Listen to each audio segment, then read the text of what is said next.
வீட்டில் வந்து செல்வம் செழிக்கிறதுக்கு என்னென்ன விஷயங்கள் பண்ணணும் அப்படின்னு சொல்லி ஸோ அதை பற்றி தான் இன்றைக்கி நம்ம சாஸ்திரிகள்கிட்ட பேச போகிறோம். வணக்கம். வணக்கம். நல்லா இருக்கீங்களா? சிறப்பாக இருக்கேன்.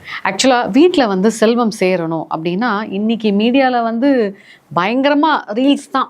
வீட்டில் மீன் வளங்க, இந்த திசையில் வந்து இதை வைங்க அதை வைங்கன்னு சொல்லி ஓரளவு குழப்பி விட்டுடுறாங்க. பொதுவாக உங்களோட அனுபவத்தில் நீங்கள் நிறைய விஷயங்கள் பார்த்துருப்பீங்க இல்லையா? வீட்டில் வந்து செல்வம் செழிக்கிறதுக்கு என்ன பண்ணணும்? எல்லாருக்கும் வணக்கங்கள். மேடம் சொன்ன மாதிரி நிறையா இந்த செடி வளருங்க, அந்த செடி வளருங்க, வாஸ்து குபேரன் பொம்மை வைங்க, நிறைய விஷயம்லாம் சொல்லிட்டு இருக்காங்க. இப்போ எதுவுமே வைக்காம பணங்காசு நிறையா கொழிக்குமா அப்படின்னு சொல்லி கேட்டால் கண்டிப்பாக கொழிக்கும்.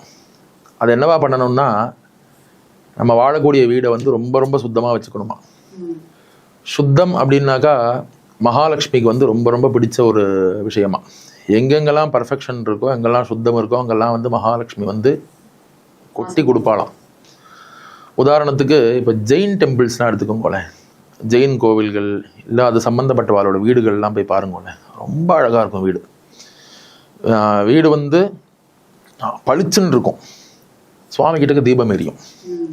எப்போ பார்த்தாலும் தீபம் ஏற்றணும், எப்போவுமே எரிஞ்சுன்னு இருக்கணும். கோவிலில் மாத்திரம்தான் வந்து அகண்ட தீபம்னு சொல்லி எப்போ பார்த்தாலும் ஏற்றி வைப்பா இல்லையா? நம்ம எல்லாரும் கொண்டு போய் எண்ணெய்ங்கிற பேரில் எதையோ ஊற்றுவோம், நெய்ங்கிற பேரில் எதையோ ஊற்றுவோம்.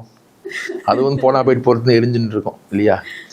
ஸோ வீட்டில் வந்து சுவாமி அறை அப்படின்னு சொல்லி ஒன்று தனியாக வச்சு கட்டணும் அப்படின்னு சொல்லி சொல்லுவாள்.